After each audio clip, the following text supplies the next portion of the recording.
Do you want to become a front-end developer, or do you actually want how we work as a front-end developer? So this video is only for you.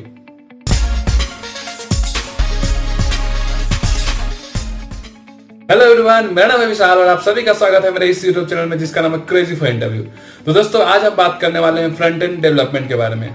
मतलब आप अगर एक front end developer बनना चाहते हैं तो आपके लिए कौन कौन सी स्किल्स चाहिए होती हैं, और इस वीडियो के एंड में हम बात करेंगे कि हम as a front end developer क्या करते हैं। मतलब कि जब भी हम as a front end developer काम करते हैं किसी कंपनी में या किसी ऑर्गेनाइजेशन में, तो हमारा क्या रोल होता है, वो कौन कौन सी स्किल्स हैं जो हमें चाहिए होती हैं as a front end developer. ठीक है, तो मैं आपको जो भी सारी चीजें बताऊंगा वो मैं अपने इंटर्नशिप एक्सपीरियंस और जो मैंने प्रोजेक्ट पे काम किया है उसके बेसिस पे बताऊंगा। ठीक है, तो जो सबसे पहली स्किल होती है वो होती है HTML। ठीक है, क्योंकि HTML जो होता है एक किसी भी वेब पेज के लिए एक मार्कअप तैयार करता है। ठीक है, अब मार्कअप तैयार करने के बाद हमारा जो अगला रोल होता है वो होता है कि उस मार्कअप जो हम तैयार करते हैं उसको डिजाइन करने का काम।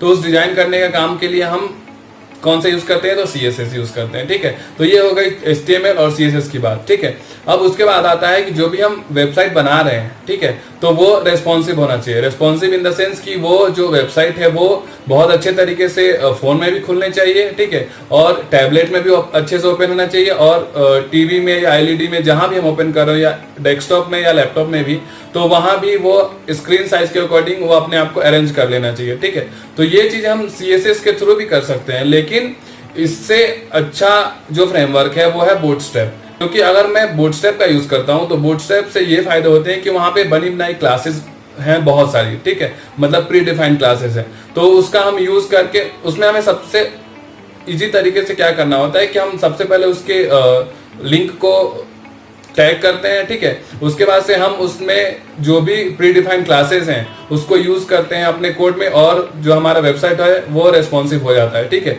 तो उसका जो सबसे बेस्ट एडवांटेज है वो है ग्रिड सिस्टम।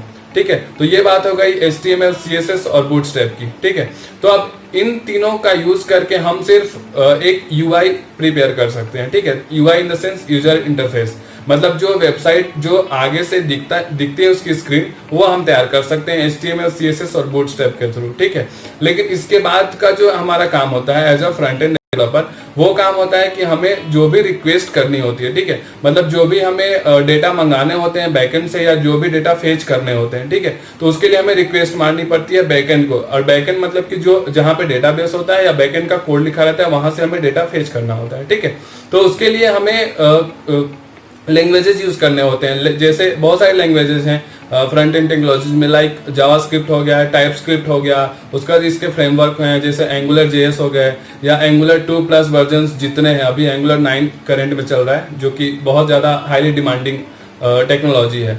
ठीक है, तो वहाँ वो चीज़ें जरूरत होती है फ्रंट एंड में। तो एक मैं सम अप करके बताऊं कि स्किल्स कौन कौन सी चाहिए, तो हम कह सकते हैं HTML, CSS, बूटस्ट्रैप, टाइपस्क्रिप्ट और एंगुलर, मतलब जो मैंने एक्सपीरियंस किया और जिस पे मैंने काम किया। ठीक है, मैं अपने एक्सपीरियंस के बेस पे आपको बता रहा हूँ कि इन सारी चीजों की जरूरत पड़ती है बनना चाहते हैं। तो चलिए अब बात करते हैं हमारा क्या रोल होता है as a front end developer. ठीक है, तो जो सबसे पहले हमें रिक्वायरमेंट लेनी होती है, जैसे SDLC में जो प्रोसेसेस होते हैं उसके अकॉर्डिंग जो सबसे पहला प्रोसेस होता है वो हमारा होता है रिक्वायरमेंट गैदरिंग। ठीक है, तो वैसे ही इसमें भी होता है कि सबसे पहले हमें एक सैंपल या फॉर्मेट दिया जाता है कि आपको इस टाइप से वेबसाइट बनानी है। ठीक है, तो वो जनरली एडोब फोटोशॉप में होती है, या किसी पर्टिकुलर वेबसाइट का हमें फॉर्मेट दिया जाता है कि हाँ इस टाइप से जो आपका UI होगा वो होना चाहिए। ठीक है, तो सबसे पहला हो गया रिक्वायरमेंट गैदरिंग। ठीक है, अब इसके बाद हमारा जो काम होता है वो होता है कि कंपोनेंट्स के अकॉर्डिंग हमें वेबसाइट को बनाना। मतलब कि जैसे कि मेन्यू एक कंपोनेंट हो गया, फुटर सेक्शन एक कंपोनेंट हो गया, उसके अलावा असाइड जो होता है, बार होते हैं, वो सारे चीजें कंपोनेंट्स हो गए। ठीक है, तो उसके अकॉर्डिंग हम फिर प्रोसीड करते हैं कि हम सबसे पहले मेन्यू बनाते हैं, उसके मेन्यू में ड्रॉप डाउन बनाते हैं कि अगर मैं इस बटन को क्लिक करूंगा तो कौन से ऑपरेशन परफॉर्म होंगे। ठीक है, तो इसके ये सारी चीजें जो होती हैं वो एक फ्रंट एंड डेवलपर ही करता है। ठीक है, अब इसके अलावा जो कम्युनिकेशन की बात होती है, मतलब कि अगर मैं ये बटन दबाता हूं तो इसके बैकएंड में जो कोड है, ठीक है, वो कम्युनिकेट करके वो हमें रेस्पॉन्स देता है कि अगर मैं सी मोर पे क्लिक करूं तो वो जनरली HTML और CSS के थ्रू वो डिस्प्ले हो जाते हैं, क्योंकि वो जनरली हाइड हुए रहते हैं। ठीक है।